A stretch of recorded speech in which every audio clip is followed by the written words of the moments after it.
Hey guys, and welcome to my video. In this video, I'll be introducing you to a Yakamaru boss guide. This guide will include gear, inventory, action bars, presets, and of course, roles and strategy. In the following section of the video, I'll be expanding on these topics in order. If you do not wish to view these in order, feel free to skip ahead. Starting off with gear, there are 3 setups I'd recommend. Before I begin, obviously this gear is maxed out and highly optimal, but you can adjust it for your capability for whatever level of the game you're at. Also, all of my setups have Hailfire Boots, Comp Cape, Tyrann 1 Quiver, and Ring of Death for the reason that I'm a completionist player and I have access to these items. Alternates to these items would be Tokka Capes, Nex Boots, Wicked Pouch, and Asylum Surge Ring. However, I would strongly recommend investing in a Ring of Death for the fact that you will almost inevitably die and the Ring of Death vastly decreases the cost of your deaths. So these first setups are for mage DPS. The first setup consists of Void with an Arcane Blood necklace, which works well because Yakamaru has very high accuracy, so armor isn't the most important stat. It also works well because you get the damage and the accuracy from Void, along with the passive healing from the Arcane Blood necklace. The second setup is the optimal setup I would personally recommend, which consists of Tectonic with a Reaper necklace and a Death Touch bracelet. The reason this setup is optimal is because you get the accuracy from the amulet, which makes up for not having Void, while still getting extra damage and defense from Tectonic, alongside the passive effect from the Death Touch bracelet. Both setups use the combination of the runic accuracy aura with the Scrimshaw of the elements. The third setup is what would only be used for those who are having difficulty surviving the boss fight. This setup consists of full Sync Singers, an Amulet of Souls, Death Touch bracelet, Vampirism aura, and a Healer's Insignia. The combination of these items increases your damage reduction and your sustain at the cost of your damage per second. Statistically speaking, the first 2 setups are almost identical in damage, with Tectonic being superior, having approximately 1.5% more damage than Void, along with the passive reflect damage of the Death Touch bracelet and a load of additional armor. The third setup sucks. Now for range DPS. The setups are identical, just with corresponding styles. So Void with the Farsight Blood Necklace, Serenic with Hydrix Jewelry, and Death Lotus with an Amulet of Souls, Vampirism Aura, and Healer's Insignia. So that covers gear for DPSs. Now for the base tank. All you really need for base tanking Yakamaru is Penance and a Spirit Shield. It's hard to say exactly what is best, but I would recommend base tanks to either use melee with a Divine and Tetsu, or ranged with an Elysian and Death Lotus. The reason being that the base tank should bring Heal Other as well as the ranged DPSs, but I'll get into that in a moment. Moving on from gear, let's have a look at some inventory setups. On screen you can see some base setups for mage and range, which consist of the base of 1 Supreme Overload Salve, which isn't necessary, you can replace it with a regular Supreme Overload. 1 vial of weapon poison, because you don't need more than 4 doses during the fight, so bringing a flasked potion is redundant. 2 super restores, which seem to always last me until the end of the fight.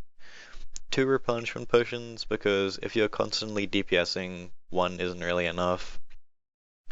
Dread Nips, because they help greatly during the fight. An Enhanced Excalibur, because it's a free rejuvenate without the adrenaline. A shield switch for both styles, for Barricade, and just because it's nice having a shield, just in case. And a Ring of Vigor. I also take a Portent of Life, some Great Gunkin, Rocktails, and the rest are brews. My yak has 10 brews, 10 Rocktails, 5 Portents of Restoration, and 5 Great Gunkin. This is just an example of a yak. I like it because it gives me varied methods of healing.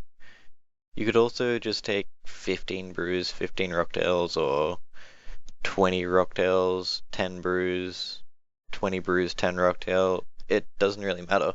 Whatever fits your liking. It's more preference than anything, but brews are really good during the boss fight because you need a lot of healing. Ah, and don't forget runes for Heal Other if you're ranging, and debuff runes for vulnerability if you're maging. Enough about inventories, let's look at some action bars. Action bars are completely personal preference, but here's what I like to use. I use DPS bars with 6 basics, 4 thresholds, an ulti, and a spell, with Anticipation and Freedom. I also click Barricade from my ability book. Some people also like to click Anticipation and Freedom from their books, but that's fine. This is just what I use. change it to fit your preferences. Now, once you have your gear and inventory sorted, I'd recommend making a preset for this. To do so, go into your preset interface with your gear and inventory ready to go, and save it onto one of the preset loadouts. Also, don't forget to click on the cog to go into your options and make sure the summoning is ticked. This allows you to fill your Beast of Burden in one click. Now that all this is sorted, we can finally get into roles and strategy. Firstly, let's look at a team structure. A good team structure has a base tank with heal other and a mixture of ranged and magic DPSs. To put some numbers on it, let's say 1 tank, 4 ranged DPS, and 5 mage DPS. Both the tank and the ranged DPSs will bring heal other and alternate between barricades to keep the team healthy. Having too many healers is the opposite of a problem. Now, let's assign some roles to this team. 1 tank, 2 poison tanks, which can be any member of the team, and 1 northern tank, predominantly one of the mage DPSs that switches to ancient magics and uses Ice Barrage. The reasoning behind this is that you can use it to easily stun the jellyfish, but I'll go more into depth with that in a minute. Yakamaru is a very mechanical boss and it requires teamwork and coordination more than anything. So there is a structure to the fight, of course. It spawns in the middle, and then at 800k LP, it jumps to a random pool and its HP resets to 1 million. You then have to DPS it down each time for it to progress to the next phase. Every 5 attacks, it'll do a special attack which is structured depending on the phase. It goes something like this. 5 attacks, jellyfish spawn, 5 attacks, special attack, 5 attacks, jellyfish, etc. At 100k LP remaining, Yakamaru will spit out some poison, which is where the quote-unquote poison tanks come into play. One of the poison tanks has to run to the poison and take the poison and go into melee distance of the boss and pray magic, while everyone else finishes the phase. The reason there is 2 poison tanks is so you can coordinate yourselves to make it easier on each other. So like one poison tank could go northeast-ish and the other one can go southwest-ish to avoid failure. Also, so one poison tank can free another. The phases each have their own special mechanics that you have to follow. The tentacle phase spawns a strangling and an obliterating tentacle, 5 attacks after jellyfish spawn. The obliterating tentacle will spawn next to whoever Yakamaru was aggressed on, namely the tank, and the strangling tentacle will spawn on the 5 players that are doing the most damage. The tentacles will despawn over time. To avoid the obliterating tentacle, just move away from its 3x3 radius. So it's about to spawn poison, so me being one of the poison tanks, I spread out away from the other poison tank and head northwest and leave the other section for the second poison tank to cover. After each phase, it'll go back to the middle and spawn jellyfish out of each pool that you have to kill. So tag each jellyfish and kill them before continuing to kill Yakamaru. During this period, it'll also drop planks that your team has to pick up in order to finish the kill, so don't forget. The Sharknado phase spawns bomb-like sharks, 5 attacks after jellyfish that hit you for approximately 2.2k each. And believe me, it is really easy to get caught off guard and die on this phase. The quicksand phase traps your team in quicksand, 5 attacks after jellyfish. All but 1 to 2 members of your team will be trapped in quicksand, and the members that are not trapped have to free everybody from the quicksand. The northern phase, or the stun phase, Yakamaru is vulnerable and will take increased damage until his defense increases, in which one of your members has to stun Yakamaru to break down his defenses. Every time somebody stuns Yakamaru, it will hit the entire team for damage, so don't stun unless it's necessary. Stun damage adds multiplicatively, so if you mess up you can hit your entire team for up to rapid 5Ks. Don't be that guy. After you've completed all the phases, it'll spawn 4 images of Yakamaru that you have to defeat and trap in order to progress to the final phase. This is where the North Tank comes into play. The North Tank runs north during this period and takes aggression of the northern 2 pools so the rest of the team doesn't take damage from them. The DPSs then have to kill each mirrored version of Yakamaru and block the pool. There are 2 different types of pools. Sand pools require the whole team to spam click the pool that will spawn to fill it with sand. Every action counts. The plank pool requires everybody that has planks to sacrifice them in order to block the pool. And sadly, it does not give construction XP. The best method for this is for the entire team to start south and DPS the pools in a clockwise formation, starting with the tentacle pool.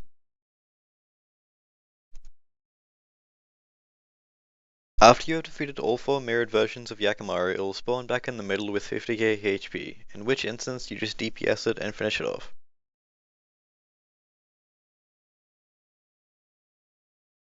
Some other things I'd like to shine light on are Dreadnips.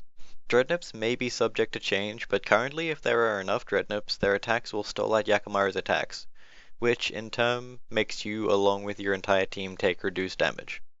The jellyfish that spawn during the phase are melee based and will hit you for a lot of damage if you allow them to. The easiest way to deal with this is to use your basic and threshold stun ability to lock them down so they can't move or attack anybody. The basic stun locks them for a game tick, and the threshold stun locks them for 6 game ticks, which is about 3 seconds. The Water Metamorphosis. The Water Meta is a special attack that soaks you in water, and you have to pass it on to another member of your team. Its mechanics are similar to that of Green Bomb. The person who passed you the water can't take it back, and you have to be right next to or on top of another player to pass it to them. The next thing is getting drenched. Occasionally, you'll get a message, Yakamaru's water begins to drench you. What this means is that you have a stack of rage applied to you. With every stack of rage, you take more damage. You can free in the stacks to clear the damage amplification. Every time you get the message, Yakamaru's water begins to drench you, use freedom immediately to clear your rage stack. Base tanking. Base tanking is actually quite easy if you clear your rage stacks and use your defensive abilities. Just be defensive and use a lot of damage reduction abilities like Reflect and Devotion. When base tanking, make sure you are in melee distance of Yakamaru and make sure Yakamaru is provoked onto you. On the tentacle phase, base tanking, count to 4 attacks, then be ready to eat and run away from the dangerous tentacle. That thing is scary. If at first you don't succeed, try again. Yakamaru is about teamwork and how well you can coordinate your team. If you're with a group of people you don't PvM with a lot, you're going to be more likely to fall subject to failure. But once you've learned from your mistakes and go in again, time after time, you'll start to see improvement. You won't get anywhere from rage quitting and flaming your teammates. That only causes frustration and anger for both you and your team. I'm going to continue playing the rest of this clip demonstrating the full kill at 2 times speed, so this concludes the commentary side of the video. Before I go, I'd like feedback about this guide. Things I did well, things I could improve on, structural changes, if you don't like the sound of my voice, my mouse cursor annoys you, anything. I'd like some areas I could improve on to help produce quality content. But I guess that's it for this video, so thank you for watching, and I wish you all the best luck raiding.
One more, there's one more, there's one more. It's not Yeah, done DPS yet. middle.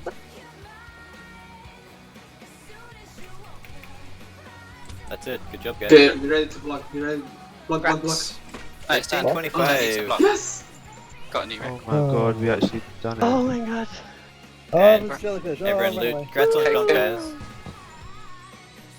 Ooh, Oh, nice. that's some Grats on bullshit, those. Oh, Yeah. thanks. Oh, Francis, I hate you. I hate your guts right now. Oh, This what jellyfish. the fuck? Oh Oh, my thanks, I god. got close.